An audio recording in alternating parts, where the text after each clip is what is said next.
नमस्कार साथियों। आप सभी का आपके अपने यूट्यूब चैनल पर स्वागत है।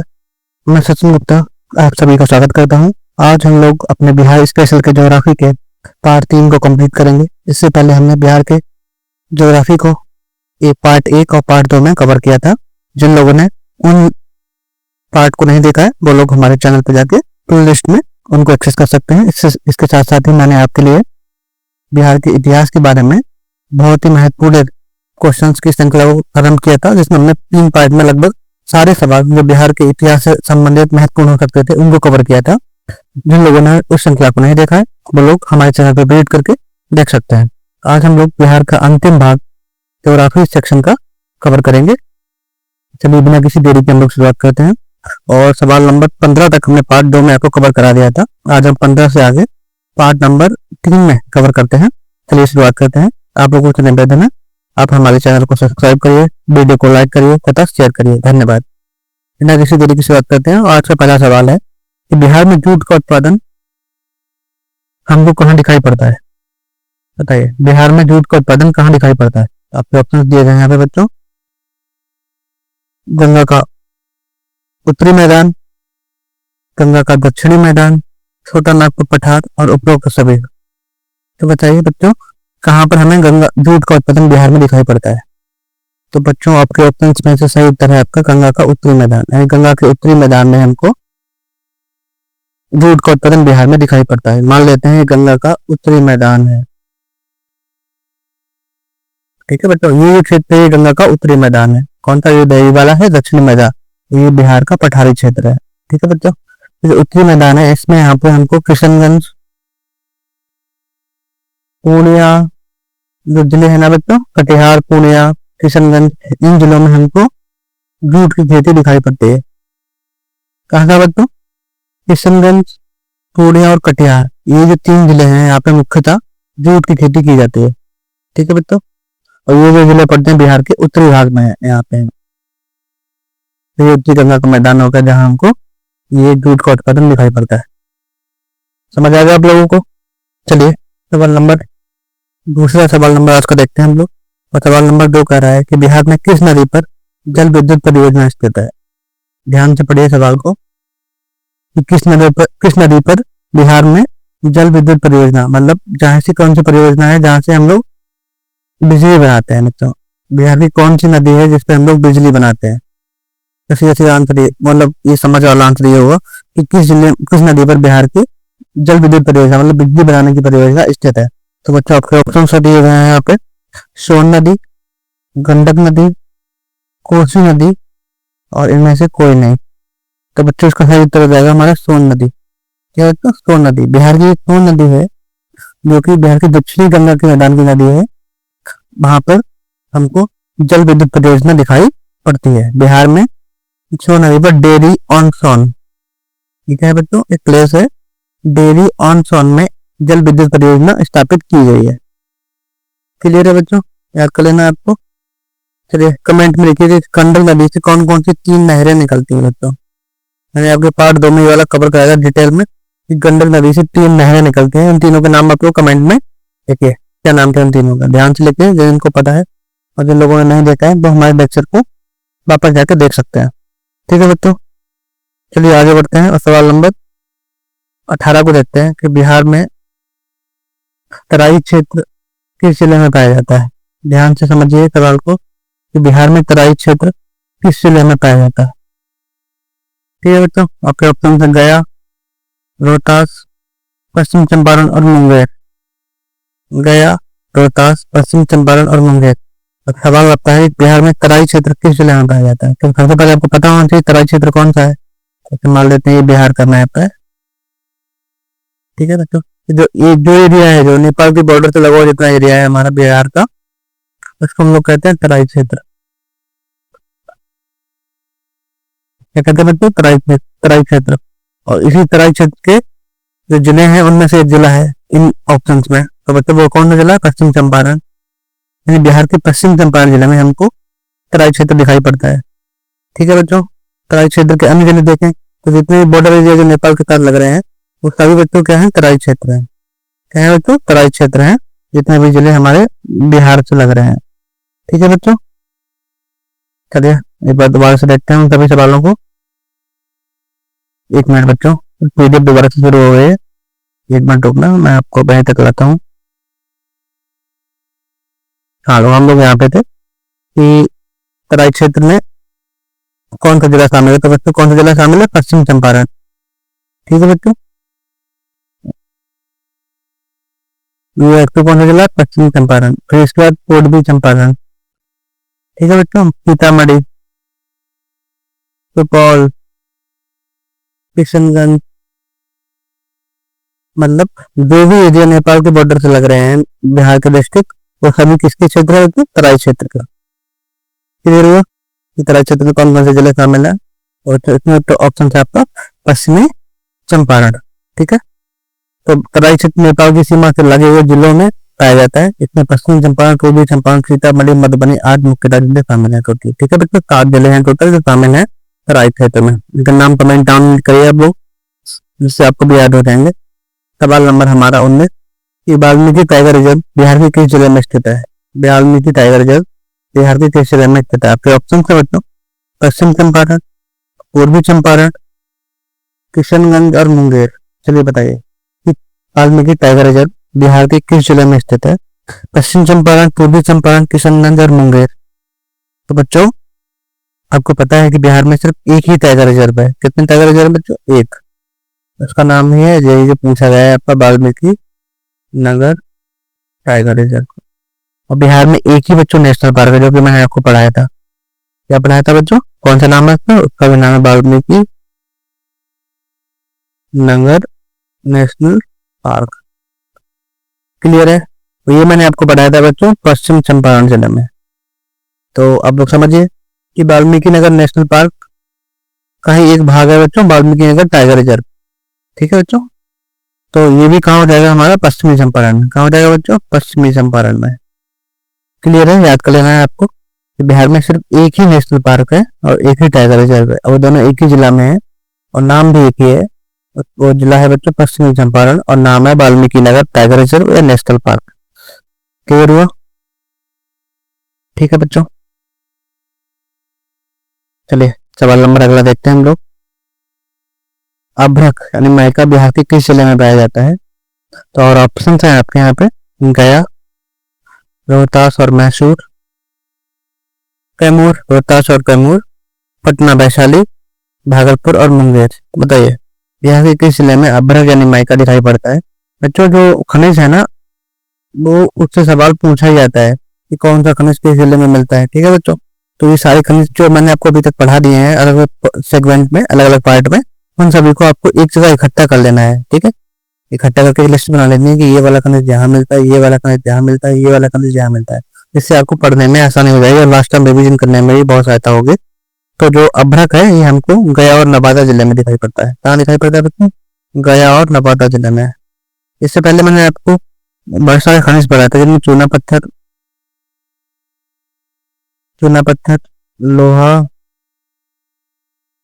और भी पढ़ाए थे। तो आप लोग जिनको याद है कि कहाँ कहाँ मिलते हैं, वो एक बार कमेंट में सारे खनिजों को एक साथ लिख दीजिए। ठीक है बच्चों, चलिए ये वाला कंप्लीट हो गया हमारे सवाल। ये अभ्रक हमको बिहार के गया और नवादा जिले में दिखाई पड़ता है। ठीक है, चलिए अगला सवाल देखते हैं हमको। तो बिहार में खारी मिट्टी यानी सलाइन सॉइल कहाँ पर मिलती है? ये सवाल बताइए कि बिहार में खारी मिट्टी किस जिले में पाई जाती है? बच्चों ऑप्शन है आपके गया, रोहतास, मुजफ्फरपुर और सहरसा। बताइए कि बिहार में किस जिले में खारी मिट्टी समझ रहे हैं आप लोग, जिनमें नमक की मात्रा ज्यादा होती है। ठीक है बच्चों, खंड मतलब जो खारापन होता है इस मिट्टी में अधिक पाया जाता है। मिट्टी एक अम्लीय होती है, एक क्षारीय होती है। क्षारीय मिट्टी को हम लोग खारी मिट्टी कहते हैं। ठीक है, तो पूछ रहे क्षारीय मिट्टी बिहार के किस जिले में या खारी मिट्टी बिहार के किस जिले में मिलती है? तो बच्चों आपको ऑप्शन हो जाएगा, उत्तर हो जाएगा मुजफ्फरपुर। बिहार के मुजफ्फरपुर जिले में हमको आसपास साथ साथ सारण, वैशाली, मुजफ्फरपुर प्लस सारण प्लस वैशाली, इन जिलों में मुख्यतः हमको खारी मिट्टी दिखाई पड़ती है। कौन सी मिट्टी दिखाई पड़ती है बच्चों? खारी मिट्टी। कुछ और जिले भी हैं जहाँ छोटी बहुत मात्रा में खारी मिट्टी दिखाई पड़ती है, पर मुख्यतः मुजफ्फरपुर सारण और वैशाली जिले में हमको खारी मिट्टी दिखाई पड़ती है। अगर हम लोग देखें, जैसे मान लेते हैं बिहार का ये मैप है, तो यहाँ जो बच्चों मिट्टी मिलती है उसको हम लोग कहते हैं पर्वतीय मिट्टी, पर्वतीय सॉइल। ठीक है, कौन सी मिट्टी बच्चों? पर्वतीय सॉइल। ठीक है, इसके अलावा एक मिनट बच्चों, क्या हुआ है पीडीएफ को? रुकिए, हम लोग दोबारा से शुरू करते हैं पीडीएफ को।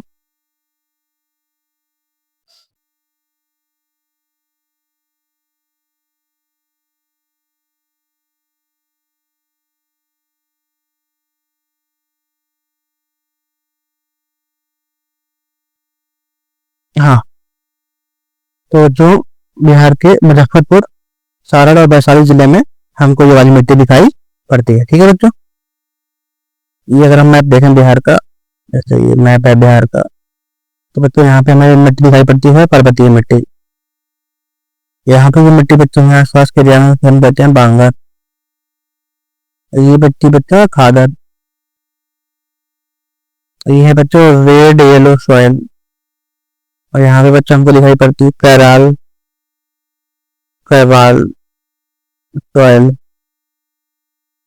इसके हमने नाम बताए थे आपको, ये बांगर और लाल पीली मिट्टी है, इनके दो नाम हमने अलग अलग बताए थे। किस किस को याद है वो कमेंट में बताएं। इसको हम लोग कहते हैं बलसुंदरी मिट्टी, इसको कहते हैं हम लोग बलथर मिट्टी। क्लियर है? आपको याद होगा ये सारा सब? चलिए अगला सवाल देखते हैं हम लोग। क्लियर होगा आपको ये वाला सवाल पूरा? और मैं अन्य मिट्टी बताएंगे वो भी याद कर लेने हैं आपको। ठीक है, कौन सी मिट्टी कहाँ पर पाई जाती है, उनके अन्य नाम क्या क्या है। ठीक है बच्चों, सवाल नंबर 22, बिहार में दक्षिणी मैदान की प्रमुख नदियां कौन सी? गंगा के दक्षिणी मैदान की। ठीक है, गंगा के मैदान की नहीं, गंगा के दक्षिणी मैदान की नदियां पूछेंगे। सवाल को ध्यान से पढ़ना है, दक्षिणी वर्ड यहाँ पे जोड़ा गया है। तो आपके ऑप्शन है सोन, पुनपुन, फल्गु, बूढ़ी गंडक, गंडक, कोसी, महानंदा, कमला, बागमती और इनमें से कोई नहीं।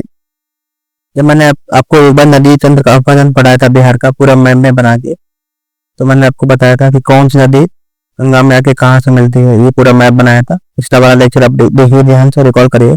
तो मैंने आपको बताया था कि जो ये नदियां हैं इनको हम लोग कहते हैं गंगा के दक्षिणी मैदान की नदियां। ठीक है, ये पर्वतीय क्षेत्र से निकलती हैं और गंगा के दक्षिणी मैदान की नदियां कहलाती हैं। इन नदियों में आपके ऑप्शन बताएंगे बच्चों, सोन, पुनपुन और फल्गु नदी। क्या हो जाएगा बच्चों? सोन, पुनपुन और फल्गु नदी। ये बच्चों बिहार के दक्षिण मैदान की नदियां हैं। ठीक है बच्चों, सोन, पुनपुन और फल्गु नदी। क्लियर है? चलिए आगे बढ़ते हैं हम लोग। एक नदी और है बच्चों, कर्मनाशा नदी। ये वाली नदी जो बिहार और यूपी की बॉर्डर बनाती है, ये भी हमारे दक्षिण मैदान की प्रमुख नदी है। ठीक है बच्चों,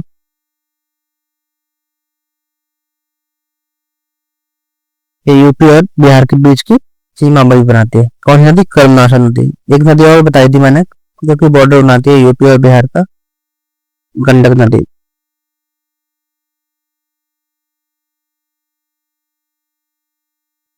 घाघरा।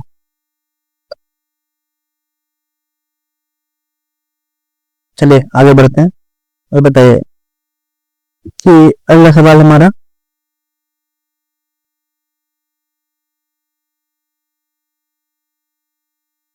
बिहार का सबसे छोटा जिला क्षेत्रफल के अनुसार कौन सा है?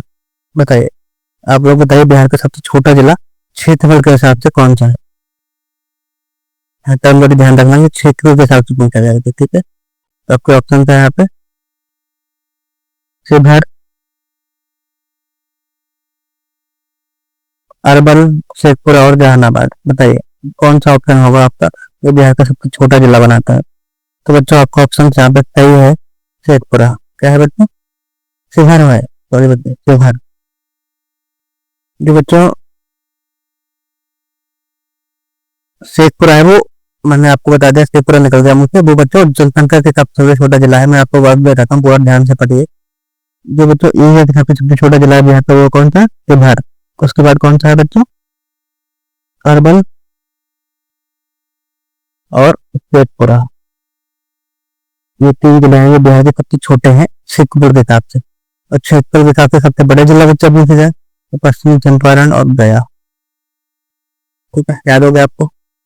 छोटा एरिया के हिसाब से शिवहर, अरवल और शेखपुरा, बड़ा पश्चिमी चंपारण और गया। अगर बच्चों ये सवाल हो जाए कि पॉपुलेशन के हिसाब से कौन सा छोटा और बड़ा जिला है, तो बच्चों आपके ऑप्शन निकल जाएंगे, जो कि मैं मुझे निकल गया था। तो बच्चों आपका ऑप्शन हो जाएगा शेखपुरा, शिवहर, और सबसे बड़ा जिला बच्चा हो जाएगा पटना, जनसंख्या के हिसाब से पटना, पूर्वी चंपारण, मुजफ्फरपुर। ठीक है, नहीं, पटना में जनसंख्या सबसे अधिक पाई जाती है जिले के हिसाब से, सबसे कम शेखपुरा में, और सबसे छोटा जिला एरिया के हिसाब से, क्षेत्रफल के हिसाब से अच्छा शिवहर, और सबसे बड़ा एरिया के हिसाब से पश्चिमी चंपारण। क्लियर है आपको? चलिए आगे बढ़ते हैं। सवाल नंबर हम लोग अगला 24 देखते हैं। सवाल नंबर 24 क्या कहता है बच्चों? सवाल नंबर 24 हमारा, सवाल नंबर 24 ये रहा हमारा सवाल नंबर 24। सवाल नंबर 24 कह रहा है कि बिहार में लौह अयस्क कहाँ पर मिलते हैं? लौह अयस्क कहाँ पर मिलते हैं? तो ऑप्शन है आपके गया, रोहतक, मुंगेर और भागलपुर। तो बच्चों आपको मैंने पढ़ाया था कि मुंगेर जिले की, एक बार रिपीटेड है क्योंकि सवाल कई एग्जाम में लगातार पूछा गया है, तो ये 2 बार पड़ गया है। ये जिला मुंगेर जिले के खगड़िया पहाड़ियाँ, खड़गपुर पहाड़िया के तीन बच्चों, खड़गपुर हिल, यहाँ पर हमें लौह के कुछ भंडार बिहार में दिखाई पड़ते हैं। यहाँ बच्चों मुंगेर के खड़गपुर हिल, समझ गए ना आपको? क्लियर है। और सवाल नंबर 25, कि बिहार के किस जिले में सबसे कम वर्षा होती है? तो आपके ऑप्शन दिए गए हैं यहाँ पे गया, औरंगाबाद, जमुई और नवादा। वर्षा पूछी गई है सबसे कम कहाँ पे होती है, तो ऑप्शन है गया, औरंगाबाद, जमुई और नवादा। तो आपका सही ऑप्शन हो जाएगा बच्चों औरंगाबाद। ये जो भी डाटा है ये पुराना वाला है, उसके हिसाब से औरंगाबाद बिहार का सबसे कम वर्षा वाला जिला है। ठीक है, और जो नया वाला डाटा है उसके हिसाब से बिहार का डाटा बदल गया है। तो वहाँ वर्षा के हिसाब से देखते हैं हम लोग, तो सबसे अधिक वर्षा हमको दिखाई पड़ती है किशनगंज में। ठीक है बच्चों, कहाँ दिखाई पड़ती है? किशनगंज में सबसे अधिक वर्षा हमको दिखाई पड़ती है नए डाटा के हिसाब से। ठीक है बच्चों, और तो सबसे कम वर्षा बच्चों नए डाटा के हिसाब से हमको दिखाई पड़ती है अरवल में, अरवल, जहानाबाद। ठीक है, क्लियर है? क्योंकि ज्यादा पुराना है और इसमें अरवल और जहानाबाद का नाम नहीं है, तो इस हिसाब से आपका उत्तर हो जाएगा औरंगाबाद। और नया डेटा के हिसाब से नंबर सर्वे का डेटा सब डेटा है उसके अनुसार बिहार के सबसे ज्यादा वर्षा किशनगंज में और सबसे कम वर्षा अरवल जिले में होती है। ठीक है बच्चों, चलिए आपका सवाल नंबर 26, बिहार की एकमात्र अंतर्राष्ट्रीय सीमा किस देश से लगती है? ये सवाल मैंने आपको डायरेक्ट इनडायरेक्ट कई बार पढ़ाया है, और सवाल नंबर वही है कि बिहार की अंतर्राष्ट्रीय सीमा किस देश से लगती है? तो आपके ऑप्शन है भूटान, नेपाल, बांग्लादेश और चीन। सिंपल आंसर है आपका, तो इसका ऑप्शन हो जाएगा हमारा नेपाल। बिहार की सीमा नेपाल के देश लगती है। जैसे हम मान लेते हैं ये मैप है बिहार में। ठीक है, तो मैंने आपको बताया तो ये जो तराई का एरिया पूरा है, ये जो सीमा है बिहार की ये लगती है नेपाल से, जो कि एक अंतर्राष्ट्रीय सीमा है। क्लियर है बच्चों? इसके अलावा मैंने बताया था कि 3 राज्यों से बिहार की सीमा लगती है। कौन कौन से 3 राज्य हैं वो लोग आप लोग कमेंट करिए, बताइए कि बिहार की कौन से 3 राज्य हैं जिनकी सीमा बिहार से लगती है। तो आपको बताया था कि ये बड़ी सीमा बिहार से यूपी से लगती है, ये सीमा बिहार की झारखंड से लगती है, ये सीमा पश्चिम बंगाल से लगती है। तो ये 3 राज्य हैं जिनसे बिहार की सीमा लगती है, यूपी, झारखंड और पश्चिम बंगाल। और एक अंतर्राष्ट्रीय सीमा नेपाल से लगती है। समझ गए अब लोगों को इतना काम करना है कि नेपाल से कौन से जिले लग रहे हैं, यूपी से कौन से जिले लग रहे हैं, झारखंड से कौन से जिले बिहार के लग रहे हैं, और पश्चिम बंगाल के, सारों को याद कर लेना है। अभी तो ऐसा पूछता है सवाल में कौन सा जिला नेपाल की सीमा से नहीं लगता है, उसके लिए आपको पता होना चाहिए कि नेपाल की सीमा से लगने वाले जिले कौन कौन से नाम है। इसी तरह बिहार और झारखंड और पश्चिम बंगाल, यूपी, इनके साथ लगने वाले जिलों के भी नाम आपको याद कर लेने हैं। ठीक है, जैसे आप लोग जो ऑप्शन है उनको एलिमिनेट कर सके, अपने सही उत्तर को ढूंढ पाए। ठीक है बच्चों, ये काम आप लोगों को कर लेना है कि एक साथ मैं आपको ध्यान से देखते हुए बताना है कि कौन कौन से जिले नेपाल से लग रहे हैं, कौन से यूपी से, कौन से झारखंड से, कौन से पश्चिम बंगाल से। ठीक है बच्चों, चलिए अगला सवाल देखते हैं हम लोग। सवाल नंबर 39, गंडक परियोजना का हेडक्वार्टर मुख्यालय कहाँ पर स्थित है? आपके ऑप्शन है पटना, वाल्मीकि नगर, मुजफ्फरपुर और मोतिहारी। ठीक है बच्चों, पटना, वाल्मीकि नगर, मुजफ्फरपुर और मोतिहारी। बच्चों आपको ऑप्शन रहेगा वाल्मीकि नगर, यानी बिहार के वाल्मीकि नगर में हमको गंडक परियोजना का हेडक्वार्टर दिखाई पड़ता है। कहाँ पे बच्चों? वाल्मीकि नगर में हमको बिहार का गंडक परियोजना का हेडक्वार्टर दिखाई पड़ता है। जब मैंने आपको गंडक परियोजना पढ़ाई थी तो बताया था कि यहाँ से 3 नहर निकाली गई हैं, 3 नहर निकाली गई हैं। तो कहाँ से निकाली गई? तो वाल्मीकि नगर से, क्योंकि यहाँ पे एक बैराज बनाया गया है, उस बैराज से 3 नहरें निकाली गई हैं। उन 3 नहरों के नाम क्या थे बच्चों? आपको कमेंट में करना है, कमेंट करके लिख के बताना है कि उन 3 नहरों के नाम क्या क्या है, क्योंकि मैंने आपको ये बहुत डिटेल में पढ़ाया था और जिन बच्चों को याद है वो कमेंट में लिखें। चलिए मैं दोबारा से आपको बताता हूँ कि वो 3 नहरें कौन कौन सी हैं। बच्चा एक नहर है तिरहुत नहर, दूसरी नहर है त्रिवेणी, तीसरी नहर है बच्चों दोन नहर। क्लियर है? तिरहुत, त्रिवेणी और दोन नहर, ये तीनों नहर जो है जो हेडक्वार्टर है गंडक परियोजना का, जो कि कहाँ है बच्चों? पश्चिमी चंपारण में, वहीं से निकाली गई है। ये हमारी 3 है। ठीक है बच्चों, वाल्मीकि नगर में है हमारा गंडक परियोजना का हेडक्वार्टर। ठीक है बच्चों, चलिए अगला सवाल देखते हैं हम लोग। इस सोमेश्वर श्रेणी की सबसे ऊंची चोटी कौन सी है? उसका नाम क्या है बच्चों? सोमेश्वर श्रेणी जब मैंने आपको पढ़ाया था तो बताया था कि ये तो बिहार है, तो यहाँ पे बच्चों पाई जाती है सोमेश्वर श्रेणी। ये शिवालिक हिमालय जो है उसका एक भाग है बच्चे, शिवालिक हिमालय का भाग है। ठीक है, ऐसा लेना है आपको। अगर पूछा जाए कि सोमेश्वर श्रेणी किसका भाग है तो शिवालिक हिमालय का भाग है। तो आपके ऑप्शन थे सोमेश्वर फोर्ट, सोमेश्वर पहाड़ी, सोमेश्वर किला और सोमेश्वर दर्रा। बिहार का सोमेश्वर श्रेणी की सबसे ऊंची चोटी कौन सी है बच्चों? सोमेश्वर फोर्ट। क्या नाम बच्चों? सोमेश्वर फोर्ट। क्लियर है? इसकी ऊंचाई कितनी बच्चों? 874 मीटर। अगर पूछा था किसी सवाल में कि सबसे ऊंची जो चोटी है उसकी ऊंचाई कितनी है बिहार की, तो उसका ऑप्शन था बच्चों 874 मीटर। तो यही श्रेणी की वो वाली सोमेश्वर फोर्ट, इसकी ऊंचाई कितनी बच्चों? 874 मीटर। डाटा याद करें यहाँ सीधा सीधा।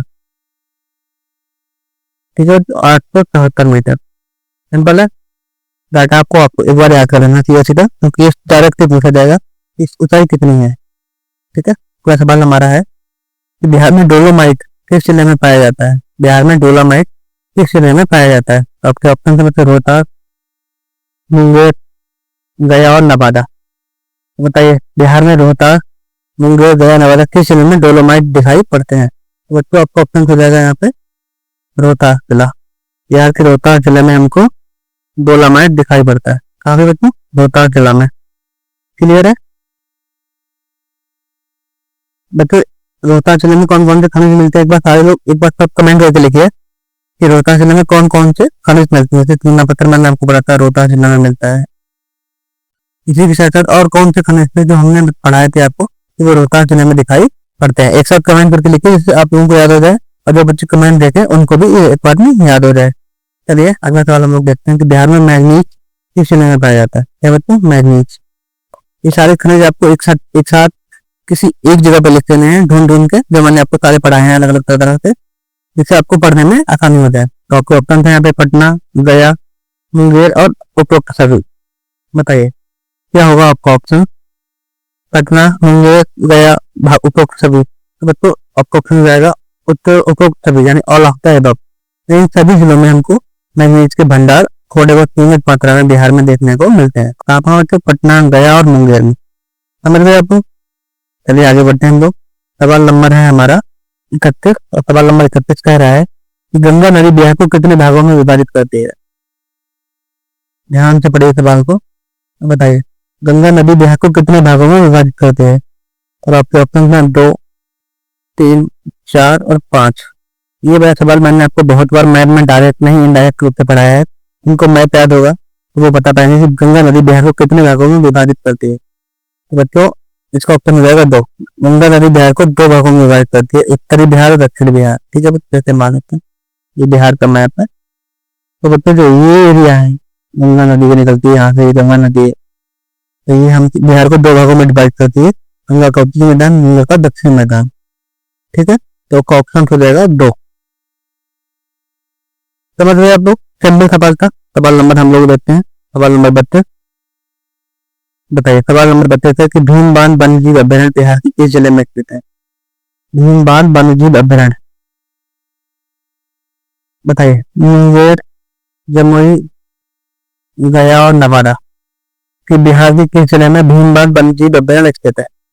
तो बच्चों आपका ऑप्शन हो जाएगा मुंगेर, यानी मुंगेर जिले में हमको बिहार के ये सारी चीजें दिखाई पड़ती है। कहाँ दिखाई पड़ती है बच्चों?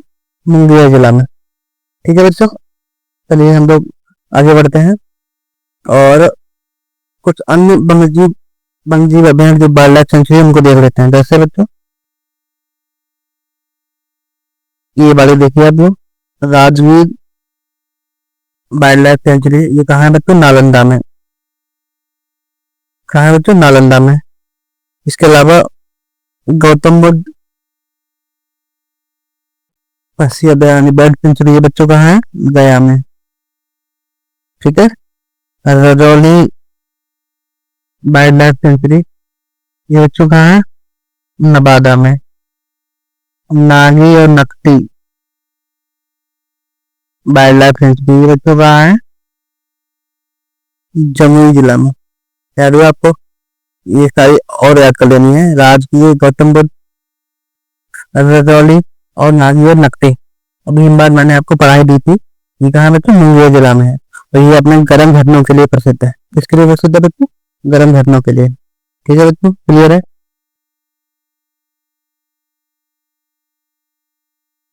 और सवाल नंबर 33 कि बिहार के दक्षिणी भाग में किस प्रकार की मिट्टी पाई जाती है? बिहार के दक्षिणी भाग में किस प्रकार की मिट्टी पाई जाती है? तो आपके ऑप्शन दिए गए हैं यहाँ पे, बलथर मिट्टी, जलोढ़ मिट्टी, खादर मिट्टी और तराई मिट्टी। थोड़ी देर पहले मैंने आपको एक मैप बनाया था, उसमें बताया था कि बिहार की कौन कौन सी मिट्टियां शामिल हैं। तो उसमें मैंने जो मैप बनाया था उसमें बलथर मिट्टी बनाई थी। इसका क्या नाम क्या है बच्चों? लाल पीली मिट्टी। क्या नाम है बच्चों? लाल पीली मिट्टी, येलो रेड सॉइल। ये मैंने आपको मैप पढ़ाया था मिट्टी वाला, उसमें बनाकर दिखा दिया था। तो वही मिट्टी है जो बिहार के दक्षिणी भाग में पाई जाती है। इनमें से कौन सी मिट्टी बच्चों? बलथर सॉइल। इसका एक अन्य नाम क्या है? Yellow red soil. इसके अलावा कैराल और कबाल जो सॉइल है वो भी हमको बिहार के दक्षिणी भाग में दिखाई देती है। ठीक है बच्चों, चलिए सवाल नंबर आगे देखते हैं हम लोग 34। फल्गु नदी का उद्गम कहाँ होता है? और इसके ऑप्शन है आपको बच्चों, हिमालय, छोटा नागपुर पठार, विंध्य श्रेणी और निम्न में से कोई नहीं। और बच्चों आपका ऑप्शन हो जाएगा छोटा नागपुर के पठार, क्योंकि ये नदी झारखंड से निकलती है और छोटा नागपुर पठार का भाग है। गया में बहती है बच्चों, और यहाँ पिंडदान का महत्व होता है। मतलब पितृपक्ष में जो पिंडदान किया जाता है वो बच्चों फल्गु नदी के किनारे किया जाता है। और आज का हमारा अंतिम सवाल है कि बिहार में गंगा के उत्तरी मैदान का ढलान क्या है? बिहार में गंगा के उत्तरी मैदान का ढलान क्या है बच्चों? तो ऑप्शन है आपके, उत्तर से दक्षिण, दक्षिण से उत्तर, पूरब से पश्चिम और पश्चिम से पूरब। तो बच्चों आपका ऑप्शन हो जाएगा उत्तर से दक्षिण। गंगा के उत्तरी मैदान का जो ढलान है बच्चों वो ऊपर से नीचे की ओर है, तो नॉर्थ से साउथ की ओर। क्लियर है?